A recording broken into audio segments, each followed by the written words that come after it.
Hi, this is Hanna Podbielski, and this is my squat lab from the left lateral view. Again, as in the other videos, I will break down my squat into 3 phases: the loading phase, the transition phase, and the unloading phase. So as I said before, the loading phase is going to begin with my knees extended, and it's going to go all the way until I drop down to the lowest point in my squat, which is about right here. As you see, this is the lowest point that I get. It's about 90 degrees, maybe a little bit past, but we can see my knees are flexed, and it seems that I've reached my maximum hip range of motion as I'm going down. The next phase is the transition phase, and this is when I switch from going down in my squat to pushing up.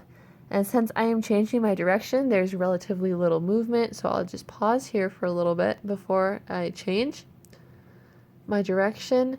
And as you can see, there's relatively little movement right here. So that would be my transition phase. My knees are still in flexion, and my hips seem to be mostly at their maximum range of motion.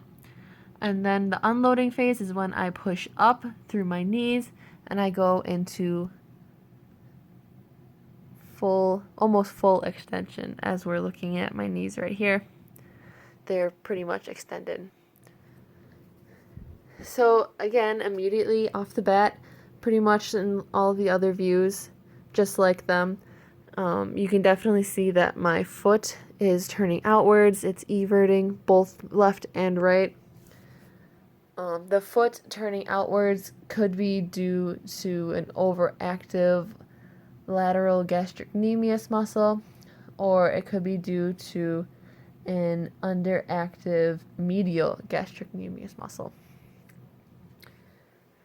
And then another thing that we could point out is that as I'm coming down into my loading phase, we're going to be watching over here. This knee will end up turning outwards as we're looking at that right there. You can tell just by the angle that I am squatting at, even if this isn't the best view, that my knee is turning outwards. It does seem to be at an odd angle where it's kind of falling off. So instead of being more towards the inner side, so it should be pointing more that way, it is kind of pointing towards the outside. And as I said before, I think this was in all of the views of my squat. The knee moving outwards could be due to an overactive tensor fasciae latae muscle or an underactive adductor complex. It's hard to see from this view. I believe I still have an asymmetrical weight shift towards my left side. It's kind of hard to see. It's a little bit of listing here.